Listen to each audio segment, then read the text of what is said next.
Hello दोस्तों, आपका स्वागत है solution bye expert YouTube channel. दोस्तों आज मैं बताऊंगा कॉन्ट्रैक्ट में duties and liabilities of value. पिछली बार दोस्तों बताया था उप उप उपनिधाता के कर्तव्य एवं दायित्व। इस बार बताएंगे उपनीति के कर्तव्य एवं दायित्व। इस बार जो बेली के लायबिलिटीज है वो बताएंगे। पिछली बार जो बताया था वो बेलर के बताया था। दोस्तों इसमें पहली लायबिलिटी होती है उपनीति का युक्ति युक्त सावधानी का कर्तव्य। धारा 151 में है। उपनीति सर्वप्रथम ये है कि वह निक्षेप या उपनीत की गई वस्तु की उतनी सुरक्षा करे जितनी एक युक्ति युक्त व्यक्ति अपनी वस्तु होने की अवस्था में उसके गुण और मूल्य को ध्यान रखते हुए करता है। दोस्तों इसमें कहा गया है कि उपनीति जिससे माल लेता उधार लेता है तो उसी प्रकार सुरक्षा करे जैसे वह अपनी वस्तु करता है, वैसे वही उपनिधाता की वस्तु की सुरक्षा करे। दोस्तों ये उपनीति दो प्रकार की होती है। एक होती है निःशुल्क उपनीति, दूसरी होती है सशुल्क उपनीति। निःशुल्क उपनीति वह होती है जो उपनिधाता के प्रति तभी उत्तरदायित्व होगी यदि उसकी ओर घोर असावधानी से हानि होती है। सशुल्क उपनीति वह होती है वह उपनिधाता के प्रति अपनी साधारण उपेक्षा के लिए उत्तरदायित्व होती है। उपनीति अपने नौकर की असावधानी के कारण हुई हानि के लिए भी उत्तरदायी होती है। उपनीति के नौकरों या कर्मचारियों के कार्य से उपनीत माल को हानि पहुंचती है, इस स्थिति में भी उपनीति दायी होगा। जो दूसरा है दोस्तों, उपनीत चीज़ की हानि आदि के लिए उपनीत कब दायी नहीं होता। दोस्तों कब बेली का लायबिलिटी नहीं होगी। उपनीति केवल अपनी असावधानी के कारण हुई हानि के लिए उत्तरदायी होता है। किसी भी घटना दुर्घटना जिस पर उपनीति का कोई नियंत्रण नहीं है उससे होने वाली उपनीति का उत्तरदायित्व नहीं होता। जैसे एक कोल्ड स्टोरेज में रखी हुई आलू ऐसी बाढ़ के कारण नष्ट हो गई जैसी पहले कभी नहीं आई थी।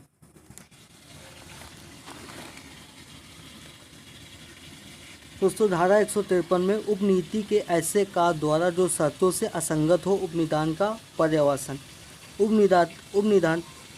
निदान की संविदा उपनिधाता के विकल्प पर सुननी करनी है यदि उपनीति माल के संबंध में कोई ऐसा कार्य करे जो उपनिदान की शर्तों से असंगत हो।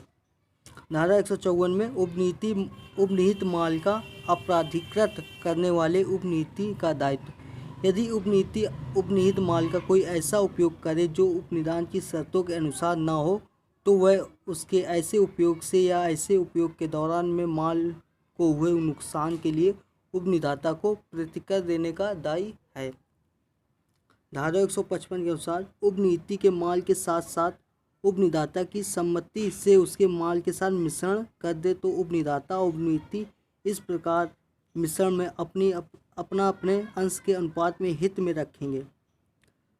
एक दोस्तों होता है मिश्रण न करने का कर्तव्य। धारा 156 में जब माल पृथक किए जा सकते हैं तब उपनिधाता की समाप्ति के बिना किए गए मिश्रण का प्रभाव उपनीति पर पड़ता है और माल पृथक किए जा सकते हैं किंतु उपनीति बेली पृथक्करण या विभाजन के व्यय को और मिश्रण से हुए किसी भी नुकसान को सहन करने के लिए आबद्ध है। दोस्तों जैसे बिना उपनिधाता की आज्ञा के बिना या सम्मति के बिना उपनीति माल को अपने माल के साथ जोड़ लेता है तो उसके जो पृथक्करण विभाजन में जो व्यय होता है वो उपनीति उत्तरदायित्व होता है। उपनिधाता उससे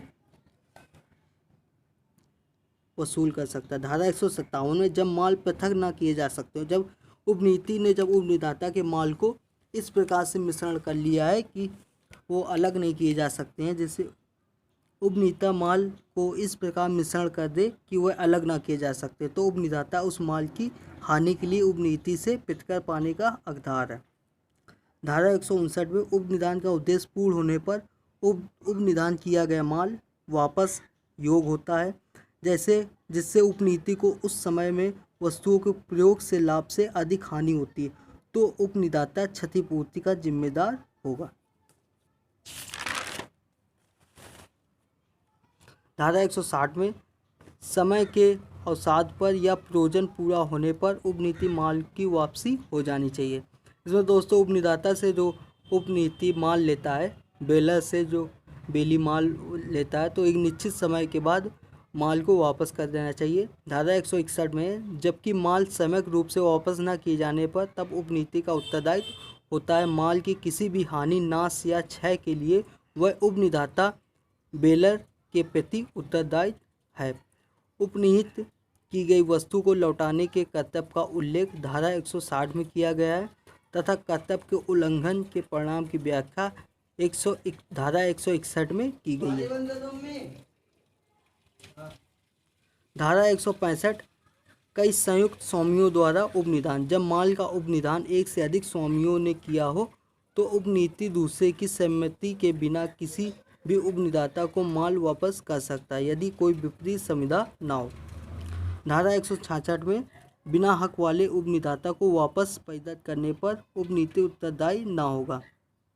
वृद्धि वापस करने का कर्तव्य धारा 163 में है। उपनिधाता उपनिहित माल में हुई वृद्धि या उससे लाभ का हकदार होगा। जैसे कमल एक गाय को देखभाल करने के लिए खा की अभिरक्षा में छोड़ता है, मतलब खा की जिम्मेदारी में छोड़ता है। गाय एक बछड़े को जन्म देती है।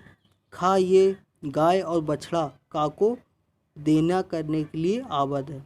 मतलब जैसे कमल नाम का व्यक्ति है, वह गाय देता है एक व्यक्ति को देख रेख करने के लिए, उसका बछड़ा उत्पन्न होता है तो उपनीति के पास ही होता है। तो उपनीति का एक कर्तव्य है कि उपनिधाता को बछड़ा और गाय वापस करे। वृद्धि या बढ़ोतरी उस समय उपनिधाता को दी जाएगी जबकि उसे मूल उपनीत माल वापस किया जाएगा। धारा 167 में उपनीत माल पर दावा करने वाले पर व्यक्ति का अधिकार। यदि उपनिधाता से भिन्न कोई व्यक्ति उपनीत माल का दावा करे तो वह न्यायालय से आवेदन कर सकेगा कि उपनिधाता को माल का परिधान डिलीवरी रोक दिया जाए कि माल किसका है। यदि उपनीति ने वास्तविक स्वामी को माल वापस कर दिया है और उपनिधाता ने उस पर वाद प्रस्तुत किया है तो उपनीति अपनी सुरक्षा में ये तर्क दे सकता है कि जिस व्यक्ति को माल वापस किया जाए वही वास्तविक स्वामी है। न्यायालय के मत के अनुसार कोई भी उपनीति माल लौटाने के दायित्व से छूट जाएगा अगर विधि की सख्ती से उसके हाथों से माल निकल जाए। धारा 168 में माल पड़ा पाने वाले का अधिकार। दोस्तों, इसमें माल पड़ा पाने वाले की माल के स्वामी का पता लगाना, स्वेच्छा उठाए गए कष्ट और व्यय के लिए स्वामी पर वाद लाने का कोई अधिकार नहीं है, किंतु वह उस माल को स्वामी के विरुद्ध तब तक रख सकेगा जब तक उसे ऐसा प्रतिकर न मिल जाए। यदि स्वामी ने ऐसे पुरस्कार की घोषणा की होगी तो वह पुरस्कार पाने के लिए वाद ला सकता है। पड़ी हुई वस्तु पाने वाले व्यक्ति की समान स्थिति, position of finder of goods. जैसे विश्वविद्यालय के प्रांगण में पाई हुई वस्तु का स्वामित्व विश्वविद्यालय को प्राप्त होता है। ये वस्तु सार्वजनिक स्थान पर पाई जाए तो वास्तविक स्वामी के अलावा स्वामित्व पाने वाले व्यक्ति का ही होगा। पड़ी वस्तु पाने वाले के नियम बातें। वस्तु पाने वाला व्यक्ति मालिक को पता लगाने में हुई परेशानी एवं खर्चों को प्राप्त नहीं कर सकता तथा माल रोक भी नहीं सकता है। वह वस्तु को तब तक रख सकता है जब तक कि उसे प्रतिकर न प्राप्त हो जाए, क्योंकि वस्तु का पड़ी हुई पाने मात्र से उसका धारणाधिकार लेन कायम हो जाता है। धारा 169 में समानता विक्रय होने वाली चीज़ को पड़ी पाने वाला कब उसे बेच सकेगा, जबकि उस चीज़ को नष्ट हो जाने या मूल का अधिकांश जाते रहने का खतरा हो। जब पाई चीज़ के बारे में पढ़े जाने वाले के विधिपूर्व प्रभार उसके मूल की 2/3 तक पहुंच जाए। वस्तु को पाने वाले व्यक्ति का अधिकार, rights of finder of goods. धारा 169 में पाई गई वस्तु विक्रय की जाने वाली हो या वास्तविक स्वामी का पता न लग पाया हो लेकिन प्रभार चार्ज न दिया गया हो, वस्तु के नष्ट होने का भय हो, वस्तु की अधिकतम भाग कम होने की आशा हो, पाने वाले व्यक्ति का प्रभार चार्ज वस्तु के मूल्य का 2/3 हो। दोस्तों, अगर वीडियो पसंद आया हो तो लाइक और शेयर करें और जो वीडियो मेरा पहली बार देख रहे हैं तो सब्सक्राइब करें और दाएं साइड में बेल आइकन का बटन दबाएं, जिससे आने वाले मेरे नए वीडियो के बारे में जानकारी आपको प्राप्त हो सके। धन्यवाद।